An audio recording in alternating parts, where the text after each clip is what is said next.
You're going to meet the people who motivated and inspired me to produce this video. They are fathers, mothers, husbands, wives, sons and daughters, friends and neighbors. They are survivors. They are fighters. They are heroes. And they are warriors. Without their willingness to have an open conversation with me, I may have never ended my apathy for cancer.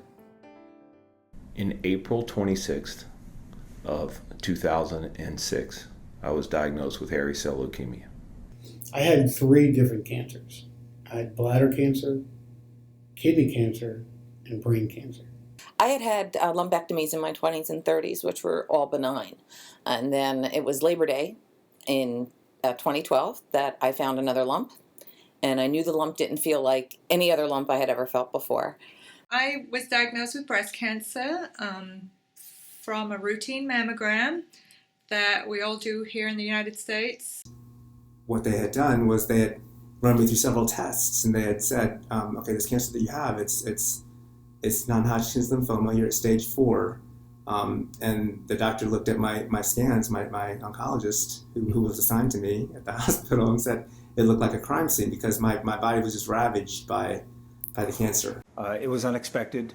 I mean, I did all the things that you supposedly do and had no history of cancer in my family. I worked out, ate pretty well. I thought, did the best I could, and still wound up being diagnosed because cancer doesn't discriminate. It was a surprise. I was deemed one of those low-risk people. I had never smoked in my life. I had not drank alcohol in over 25 years. I worked out 3 times a week. I tried to watch my diet.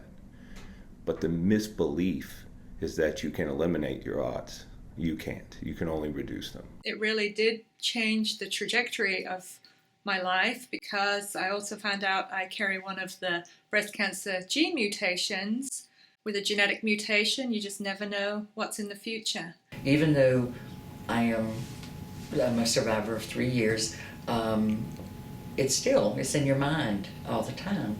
You know, is this cancer, I mean, it could return. Is it going to return? I try not to dwell on it, but you live with that. So I looked at, a lot of information, a lot of thinking, what's good, what's bad, and just kind of pros and cons for everything, and you just pick the right thing for that surgery, whatever that is, and you go for it and you see what happens.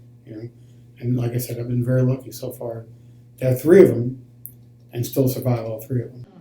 I was actually praying for something to lead me in another way to give back and help. I didn't know it was going to be breast cancer, but I'm an 11-year survivor. God is good.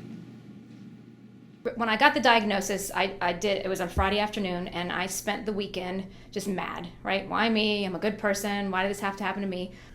The next 2 months, I went through a series of medicine drip type of injection chemotherapy, direct feed through a PICC line. Unfortunately, at the height of my chemotherapy, I developed an infection. For many days, I couldn't get out of bed. Is when I was diagnosed with stage 4 cancer 5 years ago. I was in such bad shape, I wasn't expecting to live months. I mean, a month, maybe. I didn't know if I had weeks to live. It was that bad. I'd rather go through this than my wife or my kids.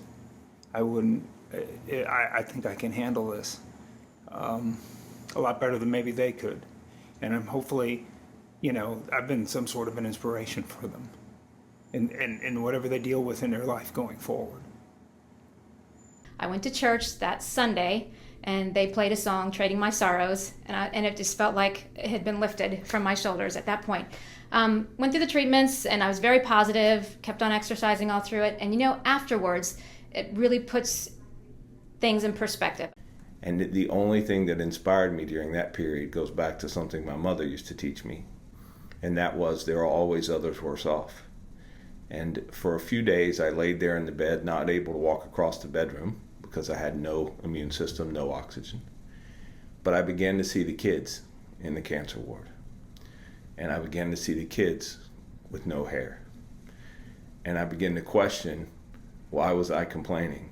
At that point in my life, I'd been given 39 years. And there was these kids who had no promise of 7 or 8 years. And even in the midst of that challenge, God put my perspective and my problems in perspective for me. And that's when it all took on a new take. Every day's a gift. You know, the little things. Seeing a bird soar, or, you know, just the little things in life. I stopped to appreciate it. Having colon cancer, I really want to help others that are in the same situation. My life got very simple. You know, before you worried about work, you worried about this. There's a lot of, for me, I took a lot of things personal, I guess. You still take it personal, but it doesn't mean as much anymore. It's more important to go sit down and say hello to somebody, or sat down and watch a sunset, than it is to run and go write some code or something like that. Believe it or not, it's almost like, for me, I went back to being like a 12-year-old kid sometimes, where I'd walk outside and just sit there and look, feel the breeze and go, this is pretty nice. I mean, I'm just enjoying life. It's just a really neat experience, and then spending time with my grandchildren and my sons and my stepkids. Since battling cancer, I've gone ziplining multiple times. I'm going on a trip in August to go rock climbing, just so many more risky things, because why not? It's live your life. I don't let myself stress about work anymore. Whatever's going to happen is going to happen. Yes, everything will get done. I can't say that I'm a better person or anything like that. I'm still me, and I did sweat the small stuff before, and I'm still going to sweat the small stuff now, but I've also reprioritized a lot.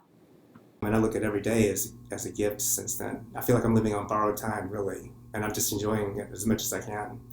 The way it's affected me as far as my interaction with people. I mean, when you're in a situation where you're helpless, or you're pretty close to helpless, and you have people that are looking after you, and you really see, I didn't see it before, but you really see the kindness in people. My neighbors and friends would come by and check on my family and see how they're doing when I was away for treatments, and it's just, there's a lot of stuff that's going on in the world. All the media pushes all the bad stuff, but there's so much good out there. It's really amazing to see.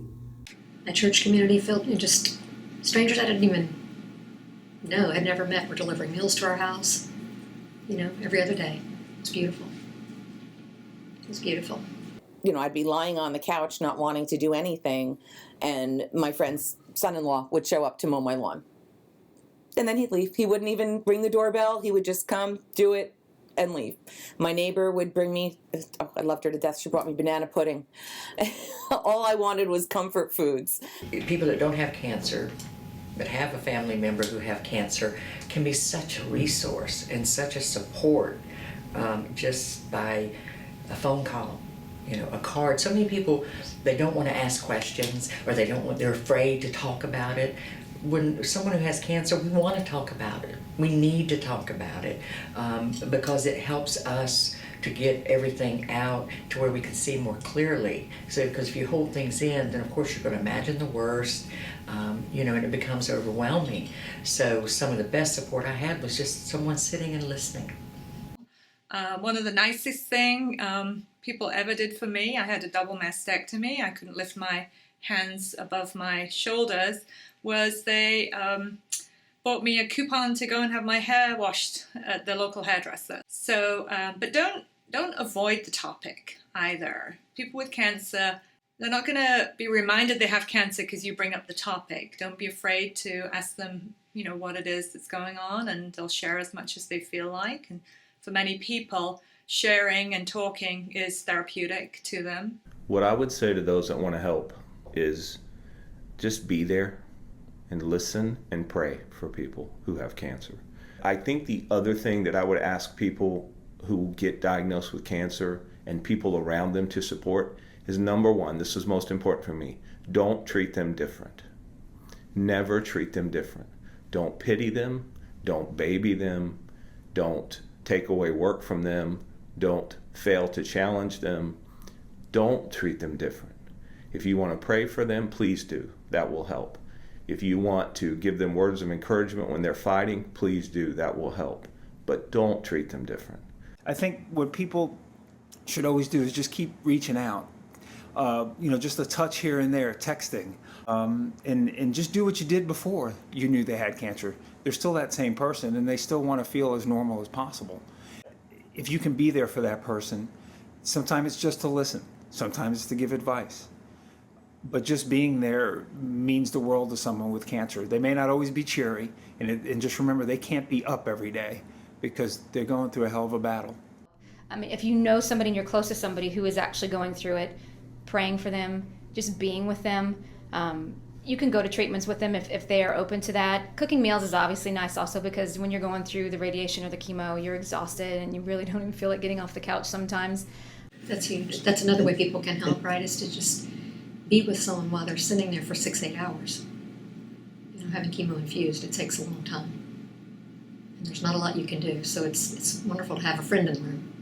So the first thing I would say is to pray for them. I mean, I firmly believe in prayers. I mean, I had the fortunate case of having the prayer group here at VistaCon. I mean,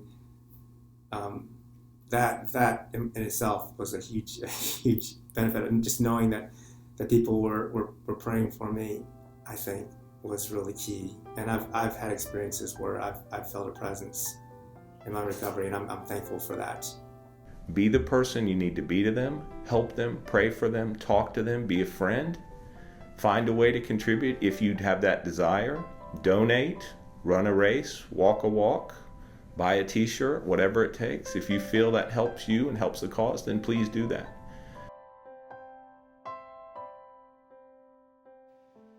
My name's Sheila Hickson Karen, and I'm an 8-year breast cancer survivor. My name is Charlie Albanese, and I'm a survivor of cancer.